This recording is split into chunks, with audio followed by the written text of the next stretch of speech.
So I powered it up on 240 volts and it seems to work fine. Nothing went bang, nothing is overheated, everything seems to be okay. And the device itself seems to work fine, or at least power up okay. And all the buttons enable all sorts of things, which I have to read up on. I got a manual, which is 100 pages plus. And so I will start messing around to read that. Where I think I may have been scammed is you cannot get software for this device. It seems that the Snell and Wilcox company have not existed for quite some considerable time. They were initially, if I remember the wiki article, they were initially acquired in 2009. And then following multiple resales later on, they are now in the hands of a company called Grass Valley, which is part of the Belden company. And so on the Grass Valley website, they have documentation where I got this manual, but no software. Now, it does say on the Grass Valley website that if you sign up for an account and register your product and everything else, you can, they have software updates and all that sort of stuff. However, it does not list any of this stuff. So, I'm going to hunt around the forums a little bit, see if I can find anything else.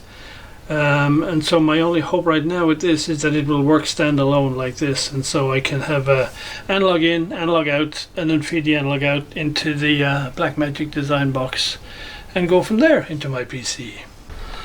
So I've been reading the manual and I think we're ready to move along to the next step. So before we get into it, just to show you the problem, right now it's the VCR going straight into the upscaler, going into the recorder, and using the capture software to see what is captured. And as you can see, it can't lock the frame at all. So as you can see, I've set this up for Composite Video PAL. Well, I just set it as Composite Video. It detects the signal when it sees it. So it says PAL. And I've set the output to be PAL. So we have the VCR, which is coming into this little guy, and then from here it's going to the upscaler and into the recorder, just like we had before. And lo and behold, everything locks up just nicely. And so I have audio as well, I'm just not turning it up because of copyright. So right off the bat, this tells me that this thing might be a $200 paperweight right now. However, we will move along and we will hook this up and see if it makes a difference. Because in theory, this should replace the two other gadgets. So here we go, into the Intensity Shuttle, out over the blue USB 3 cable. And this is their application for capture and playback and edit and everything else.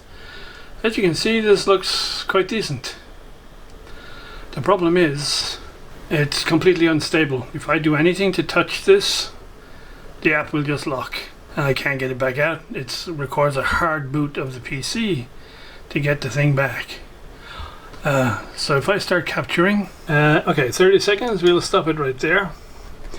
And you can see that up in the what they call the scratch folder, seems like it's there, but there's no audio coming out of my PC anywhere, and I have it turned back up now. Well, that's a bummer. From what I've been able to determine on the forums, it requires very specific motherboard chipsets, very specific USB chipsets, and the chances that your modern PC is gonna hit it right on the nail is probably quite remote. Oh, for the record, this is the motherboard that's in my PC.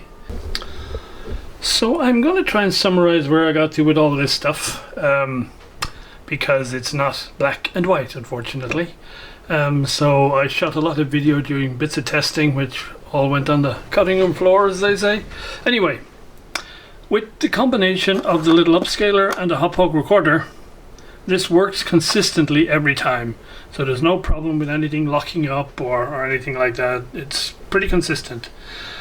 Two disadvantages. This being like intended for gamers and stuff, is fixed at 16:9 resolution. and so it doesn't matter what you feed into it, it will come out as, you know, 1080p or whatever, 60 frames a second, 16:9 aspect ratio. The other downside, which I assume is this guy, is the audio quality when you start putting in things like you know, concert tapes and stuff. Pretty much sucks.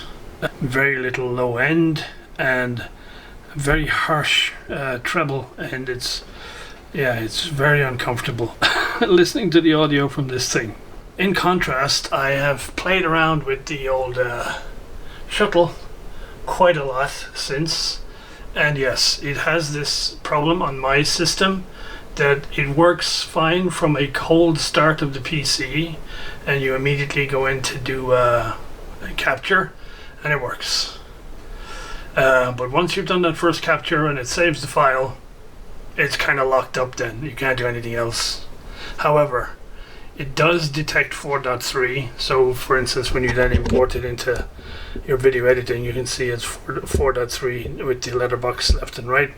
And so you don't have to go messing around with changing aspect ratios later, and the audio quality is way better out of this box.